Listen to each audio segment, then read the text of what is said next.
What is happening, y'all? My name is FightinCowboy, and today we're going to be talking about PvP in Elden Ring. Now, if you are a newcomer to the Souls franchise, PvP may still be something that you're unfamiliar with. You may have avoided it up until now, just not being sure, how it's going to be, going up against players that have obviously done something like this before. But when it really gets down to it, PvP is easily one of the most fun aspects of Elden Ring and the Souls franchise in general. It really brings something that a lot of other action RPGs just don't have. The idea of taking your character and all these powerful weapons and skills and then facing off against others who have done the same. And it really does create a unique experience that's hard to really replicate outside of these games. So today we're going to be talking about PvP. We're going to be going into invasions and duels and the Colosseum. We'll talk a little bit about the meta and connectivity to other players. And all in all, hopefully after watching this video, y'all will go on out there and try it out yourselves. So to start, let's talk about the meta level and connectivity inside the game. For those that are unaware, there is connectivity between you and other players that is based upon your rune level as well as the upgrade level of your weapon. And what this does is it makes sure that when you are connecting for PvP and trying to find other players to play against, you're not over-leveled and you're not under-leveled. So in general, the community has something that's called a meta level. It's just kind of a level that players try to stick towards to make sure that we can find each other and always have people to play with. And this ranges from roughly 125 to 150, so you have a little bit of wiggle room depending on if you want to fit a little bit more into your build. But I think it's important to note that this is not a hard stop, and especially with invasions, you will find players ranging all the way from level 10 all the way up to 300 and beyond. There really is no one level that you're forced to be at, and when people talk about a meta level in the game, it's more just kind of a community agreed upon spot so we can find each other more frequently, not a hard rule. Now, while we're talking about connectivity, it's also worth mentioning that if you decide to use a multiplayer password, you do ignore the rules of connectivity, meaning a level 300 player could connect to a level 30 player with ease. But on the note of connectivity, let's talk about PvP, and in particular, let's talk about duels using the Duelist Furled Finger. Now, you can pick this item up quite early in the game. Just head on up north from the War Master's Shack, and right by the Limgrave Coliseum, you'll be able to find it lying on a body in front of the doors. Now, at this point, you can then go into the multiplayer menu and use the Duelist Furled Finger to put a red summon sign down on the ground, which you'll see me do in just a moment, and then any players who interact with that sign will summon you into their world for a one-on-one fight to the death. Now, while there are no enforced rules in these duels how there are in the Colosseum, it is commonly discouraged to use your red flask to heal in them, because the host will have double the amount of flasks as the duelist, giving them an unfair advantage. So, because of that, flask healing is frowned upon.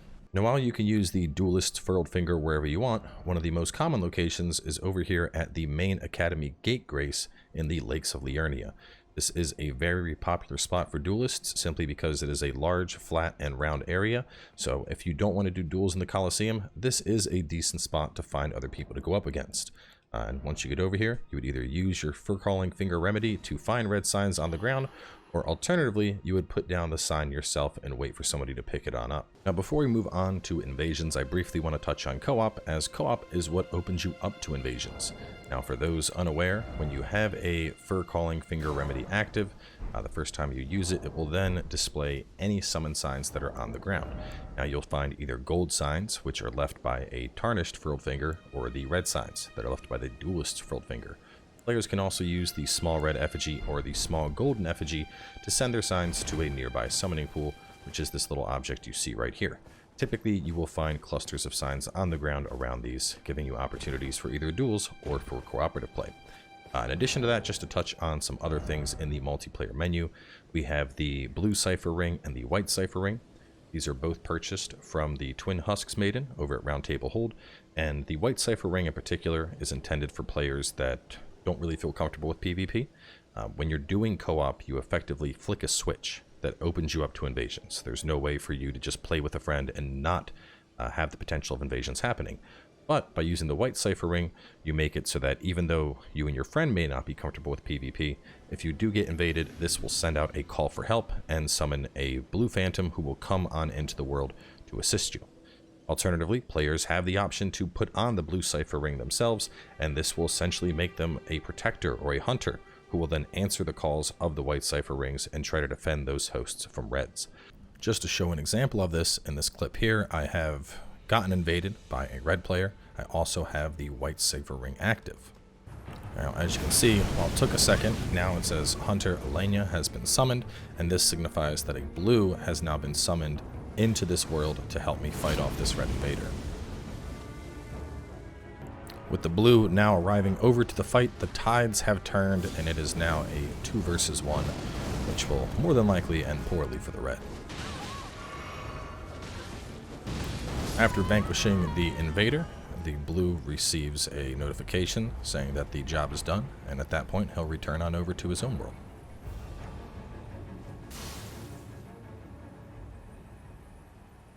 Just to touch on some other stuff before we get to invasions, the Finger Severer can be used to send a summoned player back to their own world. It's important to note this is only going to work for Tarnished or for Hunters. You cannot use this to send an invader back, or alternatively, if you want to lure invaders in, you can use the Taunter's Tongue. And with this active, you can pull invaders into the game to fight, even if you are not engaging in co-op. Now, for invaders themselves, they have 2 different tools to choose from, either the Bloody Finger or the Recusant Finger. Both of these effectively serve the same purpose. Both of them are invasion fingers. As far as we can tell, there is no range difference or really any difference besides the fact that you invade as a Bloody Finger versus invading as a Recusant. But there are quests associated to obtaining each of these. So if you do want to try your own hand at invading, I'd suggest looking up those, as there is a little bit to them, more than we can fit into the duration of this video.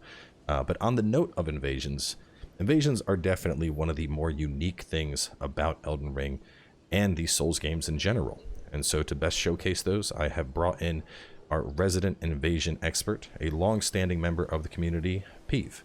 So I have some footage from him. We're going to show you guys that alongside some of his commentary so you can get an idea of just how fun, or in some cases goofy, invasions can be.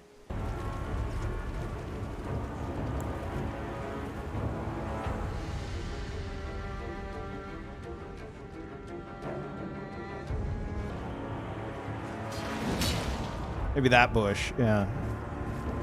Ooh. Turns out I was right here.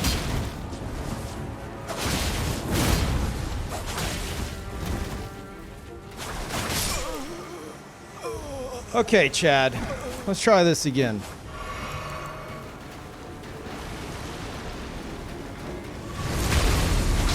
I don't recommend what you just did.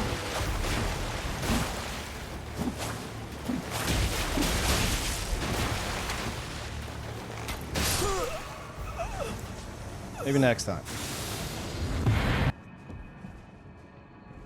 Maybe. Yeah. Yep. Right there.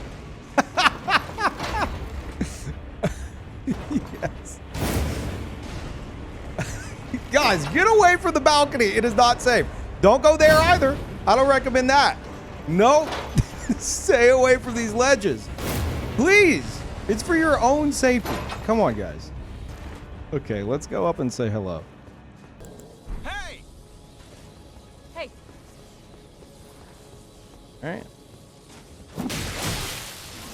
All right. Hey. Hey. Hey. I don't know what's happening.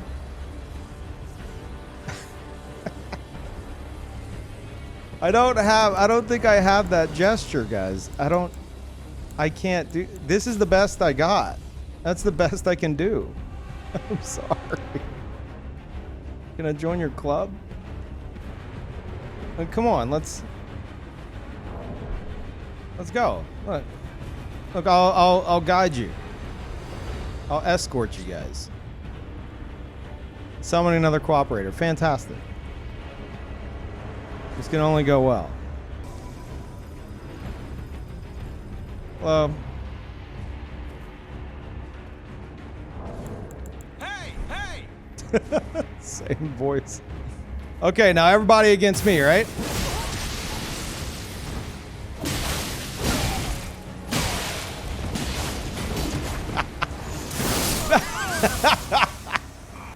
We hanging out on the couch?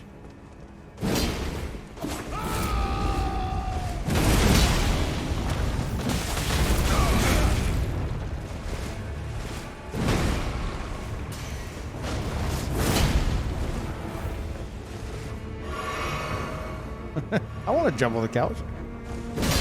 Let's fight on the couch. Or bed, or whatever you want to call it. You should stop doing that. Yeah, take a nap.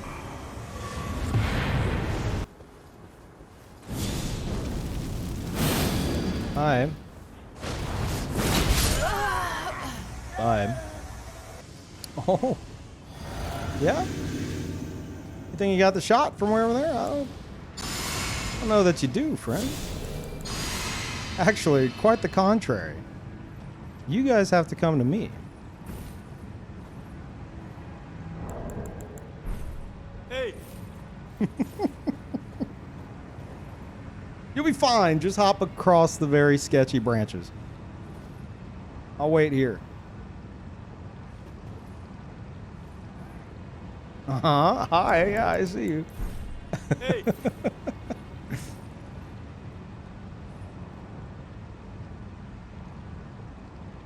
Uh-huh. Come on. Come on. You can do it. There you go. Oh, is that hard?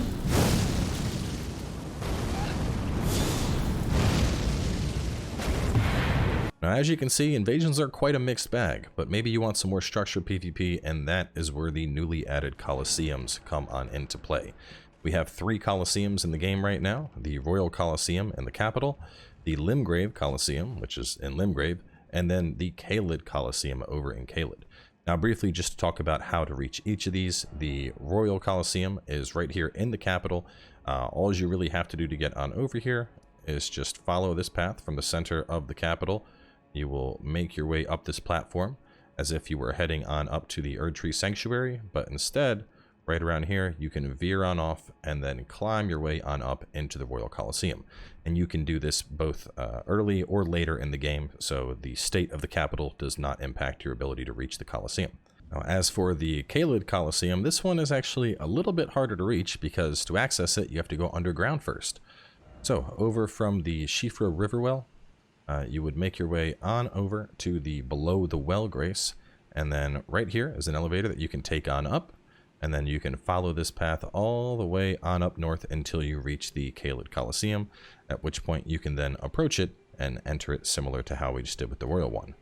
The easiest to access, we actually already went to earlier in this video, and that is the Limgrave Colosseum, which is just directly north of the War Master's Shack, and you can get this one extremely early in the game. Now, one of the nice things about the Colosseum is after you have visited each venue once, you're then able to enter Colosseum combat right here from the Round Table Hold by interacting with the America statue. Looking at it, we have 3 different types listed up above: duel, combat ordeals, and spirit ashes allowed. To go into each of these, the dueling combat format is initially unlocked from the Royal Colosseum. In this format, there are no red flasks allowed and no mixed physics. However, blue flasks are allowed to help both replenish your FP for weapon arts and, of course, allow casters to function. This is a straight-up 1v1 battle to the death. Moving on from there, we have Combat Ordeal and United Combat Ordeal. Now, these are both unlocked from the Limgrave Colosseum, and these allow you free-for-all combat with the Combat Ordeal format, or team-based combat with United Combat. In this case, it would be every man for himself, or with United Combat, 3v3, 2v2, or of course 1v1. Now, the last thing is the Spirit Ashes allowed, and this comes from the Caelid Colosseum, and this is going to follow the same rules as the Limgrave Colosseum, however, with the addition of Spirit Ashes also being allowed in the battle. So whether you want to have a makeshift pet battle with a friend, or you just want to have a giant every man for himself 6-person brawl with Spirit Ashes, either way, there is definitely a lot of flexibility in the Colosseum system. So we're going to take a look at a little bit of everything, just kind of show you how some matches go, and hopefully you enjoy it.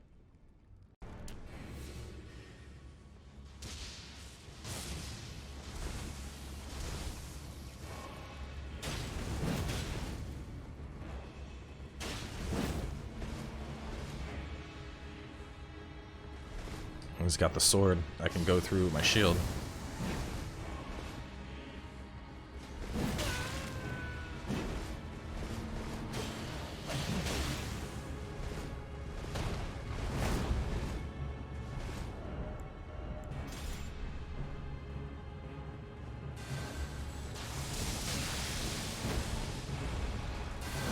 Oh man, and the shield finish. Ooh. If that lightning would have come out, it probably would have killed me right there.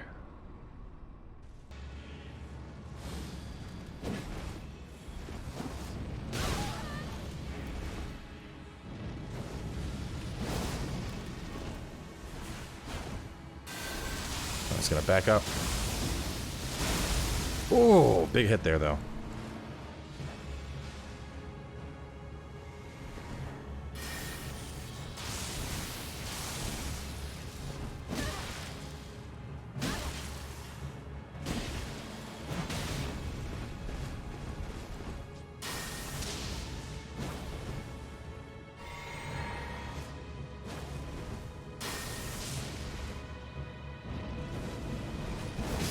Oh!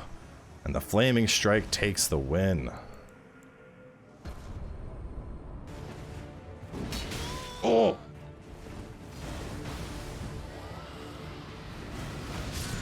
I think I got it. Oh god. Dragon Man's coming after me.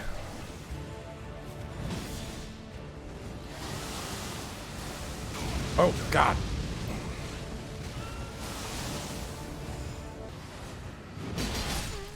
Oh.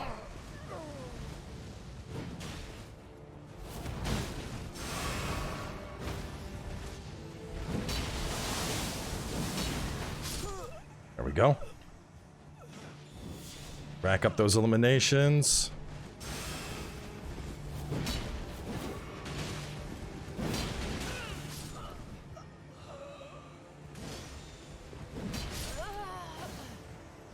I saved you. Come on. Yes. Yes, yes, yes. 30 seconds left. 30 seconds left.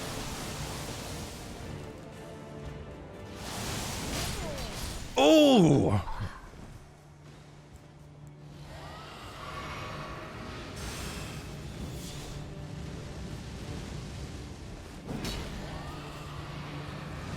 Oh.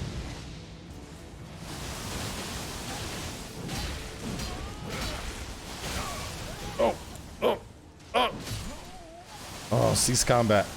I died right at the end, but I got 8 eliminations. Let's see. Hey, let's go. Unga bunga. Oh man, they're in trouble. I'm about to learn.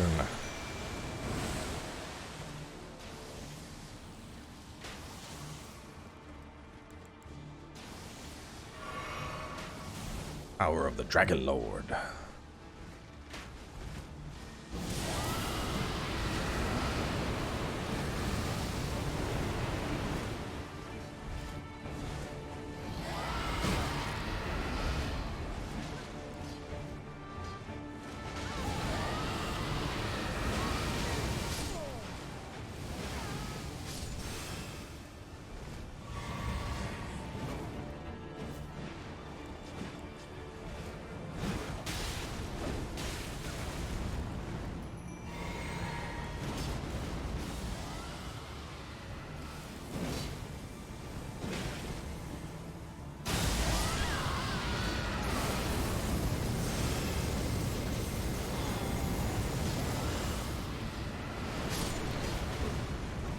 The Dragon Lord goes undefeated.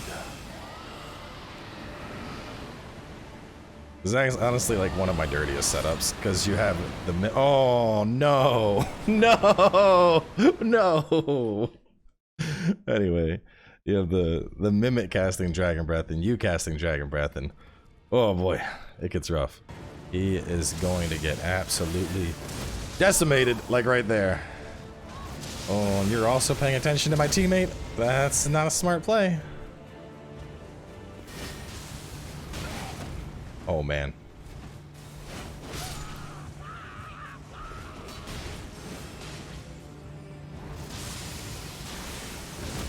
Oh!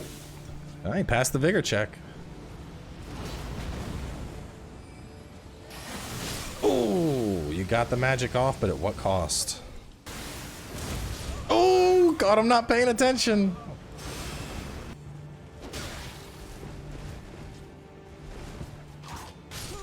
The sneaky whip.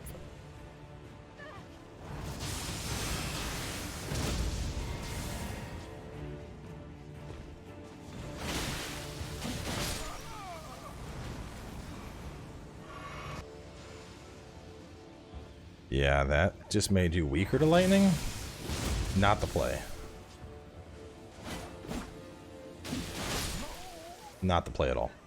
He's also failing his vigor check. He definitely needs more health.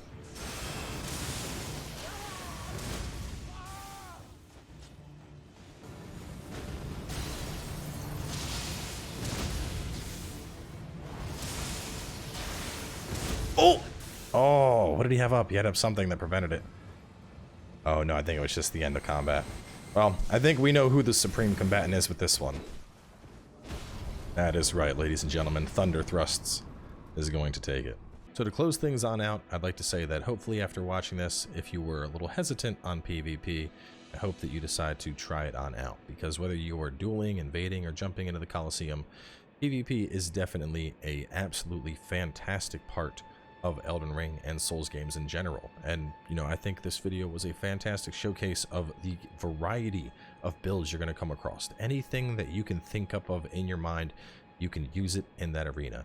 And at the end of the day, as long as you're having fun, that is what counts. So thanks for tuning in. Hopefully this inspires some of you to go on out there and join the battle. And I'll see you out there in the Coliseum.